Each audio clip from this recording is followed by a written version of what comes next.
not recommend more highly to get your kids into it. It changes the way you think and feel and the way you talk to people. I think it's really important for kids these days to know that you don't die if you get punched in the face.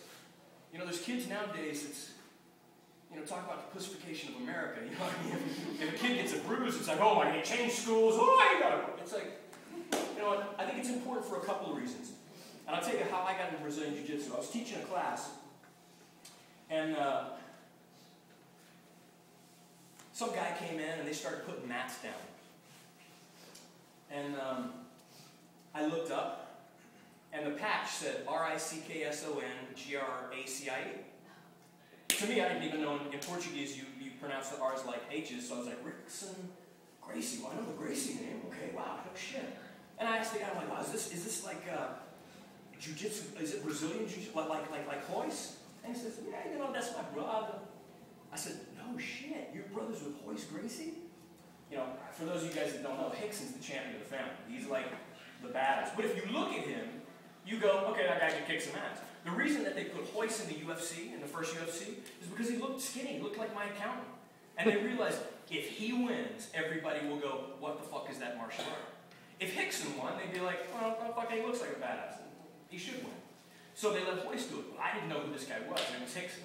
And I said, wow, man, I was taekwondo competing and everything. So I always wanted to do grappling. And he said, man, you know, put the gi, you're going to love this, man. I was like, I've never done it before in my life. And I was like, man, you put the gi, you're going to like. So I did. I put the gi, and I did my first class, and it's still a very dear friend of mine today, Matt Akins, who was a blue belt back then. Blue belt, for you guys that don't know, is the first belt you get. It was white, blue, purple, brown, and black. So this guy had been training 2 years. I was an athlete, 175, doing triathlons at the time. This guy could have urinated on me if he wanted to. I mean, literally, the match went like this. Ow! Ow! Ow! Ow! Ow! Literally. And there's two types of people in the world. I'm not shitting it. There's a person that's like, well, you know, the street confrontation, I would have eye gouged, a groin shot, I would have done this, and you know, all this fucking, I would have thrown a chi ball at him or some shit, you know? And then there's the kind of person that's like, I got my ass comprehensively wrecked, and I need to learn that. Where do I start? And that's what happened to me. I mean, it came from a very humble place. I got completely wrecked by Matt Akins, who's soaking wet as 135 pounds. And it blew my mind. I'd never been manhandled like that in my life. First football team when I was 6. So, you know, I've done every sport known to man, and this guy wrecked me comprehensively. And I was so blown away that I spent every day after that at Hickson's Academy, and, you know, the rest is history. But I can't tell you how it changes you in martial arts, especially at a young age, for a kid to realize how easy it is to get completely dominated and wrecked. You know, when kids learn this, suddenly it really does stop bullying, because they're like, fuck, I don't know what this guy knows. Because in class, little Freddie, who's 30 pounds lighter than me, chokes me the fuck unconscious every time we go.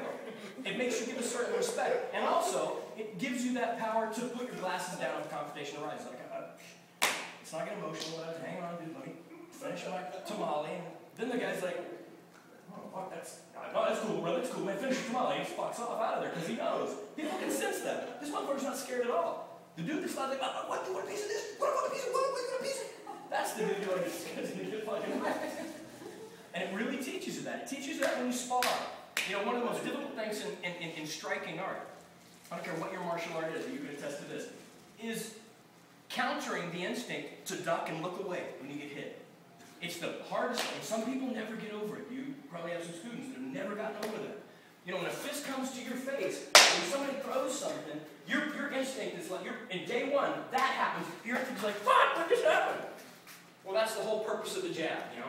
You stick something in somebody's face, they look away, or that moment they can't see, then you attack from different angles, and that's how you make a connecting punch. A connecting punch is just like, must hit in face, and boom, hit in face. No, again, just like in jiu-jitsu, I have to do something that makes her counter. Okay, I'm looking for a body shot, so I go up here. Her guard comes up there, then her body's exposed, where she can't see for a minute, and I know she's going to drop as soon as this pulls away, and I connect with her face. It's the same thing, but until you get hit in the face, you don't know. It's so devastating. Like you're in school and Johnny got clocked in the face one day. You go, oh, I got fucking hit in the face! Dude doesn't have a bruise, but everybody's talking it was like a KO shot that was heard around the world. When you get martial arts, you know, when you're a kid, you realize, oh, okay, it wasn't pleasant, but fuck, I'm still here. You know? You can take a pretty damn sound shot, and it's not comfortable. But it's just like anything in life. Like the first time you have a job, you're like, fuck, I do this shit fucking 8 hours, man. Then, you know, when you're 25, you're like, fucking only 8 hours. Damn, that was cool. You know, I got hurt. It's like anything else in life. So I can't more passionately recommend martial arts. I don't give a shit what it is. What martial art it is. There's some that I would endorse more strongly than others, but I can't tell you how strongly. Get your kids in a martial art. It changes their relationships. It changes their confidence when they enter into a room. Everything about them. If you're worried about bullying, don't take them out of a tough school. Teach them to defend themselves. Because I tell you, there's one thing that'll change everybody in the school's opinion of you. You jack some big dude, and every motherfucker's going, fuck, dude, listen to Tommy's table today, man. Fuck, he jacks Jeffrey. You know? Not to say fighting is right. It's not right. But it's a reality in life, you know? It's a reality in life. And that first time, if you cower down and your kid gets his ass kicked and he runs home to mom, shit's going to stick with him through his corporate interviews and everything else in life. He's going to go up into the interview and he's going to be like, yeah, I mean, you want to hire me? I mean, if not, that's cool. I mean, it's cool. You don't have to. You know, the dude that has confidence goes, what's up? I'm the right man for the job. I can do that. Have you ever done this? No, but I'll learn. It just changes everything. So I can't recommend it more highly. Now you guys want to do some more?